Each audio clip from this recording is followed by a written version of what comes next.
Hi friends आमी Soma सोमास cooking चैनेले आपनादेर सबाइके स्वागत। आज आमी आपनादेर खूबई सहज पद्धतिते आइसक्रीम मोल्ड छाड़ाई एकदम दोकानेर साथे कुल्फी बानिये देखाबो। खेते खूबई टेस्टी होबे और तार जोन्नो एई भिडियोटी प्रथम थेके शेष पर्यन्त देखार अनुरोध रइलो। चलुन ताहले एखन एई रेसिपिटा देखे निन। भिडियोटी भालो लागले लाइक और शेयर करार अनुरोध रइलो।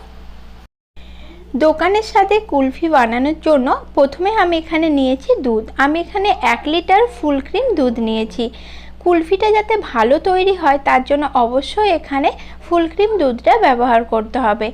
एखन दूधटा भालोभाबे फुटिये निচ্ছি।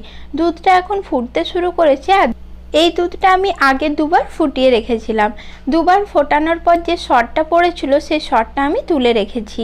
আর এখন দুধটা আরও 10 মিনিট মতো মিডিয়াম লো ফ্লেমে ফুটিয়ে ঘন করে নেব। আর সাইডের যে সরগুলো রয়েছে সেগুলো এইভাবে হাতার সাহায্যে নিয়ে দুধের সাথে মিশিয়ে নিতে হবে। এতে কুলফিটা খেতে আরও অনেক বেশি টেস্টি হবে।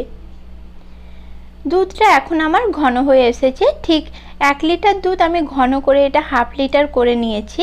দুধটা আরও কিছুক্ষণ জাল করব। তবে তার আগে আমি এখানে কিছু উপকরণ অ্যাড করব। দোকানে কুলফির মধ্যে খুব সুন্দর একটা টেস্ট ও ফ্লেভার থাকে। যে উপকরণগুলো অ্যাড করার কারণে দোকানের কুলফির মধ্যে সুন্দর একটা টেস্ট ও ফ্লেভার আসে সেই উপকরণগুলো আমি এখানে অ্যাড করে দেব। দুধের মধ্যে 1/4 কাপ চিনি দিয়ে আমি মিশিয়ে নিয়েছি। তারপরে দিয়ে দিলাম 1/4 কাপ গুঁড়ো দুধ। যারা মিষ্টিটা বেশি খান তারা এক্ষেত্রে চিনির পরিমাণ বাড়িয়ে নিতে পারেন।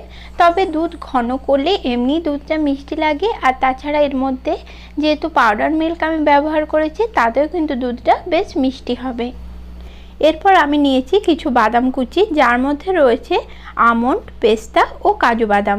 বাদামগুলোকে আমি কুচিয়ে নিয়েছি। সেই কোচানো বাদাম আমি দুধের মধ্যে দিয়ে দিলাম। এখন সব কিছু আবার খুব ভালো করে মিশিয়ে নিচ্ছি। এরপর দিয়ে দিলাম 4টে ফাটিয়ে রাখা এলাচ। এলাচটাও আমি ভালো করে মিশিয়ে নিলাম। এই পর্যায়ে দেখুন দুধটা কিন্তু অনেকটাই ঘন হয়ে গেছে। এর মধ্যে এখন দিয়ে দিচ্ছি 1/4 কাপ দুধের মালাই। আমি আগেই বলেছিলাম দুধটা আমি আগে দুবার ফুটিয়ে রেখেছিলাম।